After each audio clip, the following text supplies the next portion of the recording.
Inihayag ng Malacanang na tatanggap pa rin si dating PNP Chief at MMDA General Manager Nicolas Torre III ng full benefits sa kabila ng kanyang pagbibitiw sa PNP. Tunghayan ang detalye sa aking report.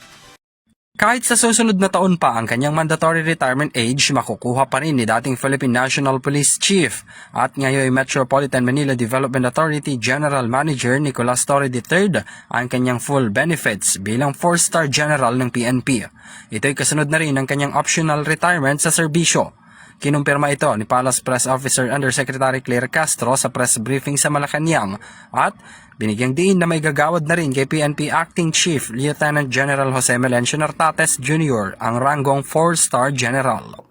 Nakausap po mismo natin si General Torre at malamang po ay nagkaroon lang ng konting misunderstanding pero muli the President appointed General Torre as the General Manager of MMDA. He took his office. He is now actively performing his job as the General Manager of MMDA.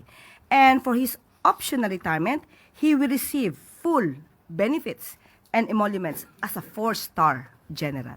Binanggit rin nito na ang pagtanggap ni Torres sa kanyang bagong posisyon ngayon ay kaakibat ng resulta ng kanyang desisyon.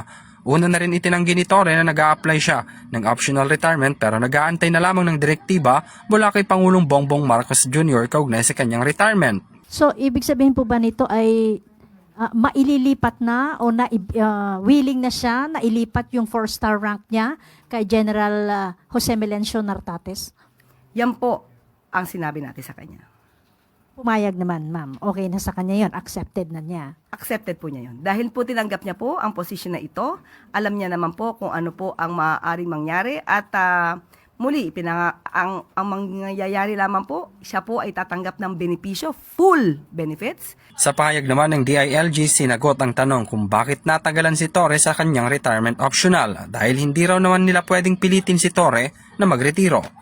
Pero giit ni SILG John Vic Rimulya, nang tanggapin ng general ang kanyang appointment bilang General Manager ng MMDA ay otomatiko na itong ipso facto resign. Umabot pa sa puntong gano'n na... Hindi siya nagre-retire, so wala kami magagawa, di ba?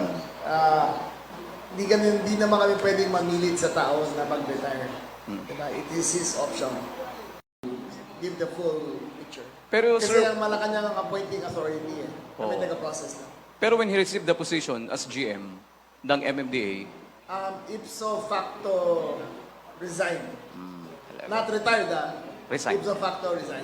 Para sa EuroTV News, ako si Henry V. Nicolas, sumasaludo sa bawat Pilipino.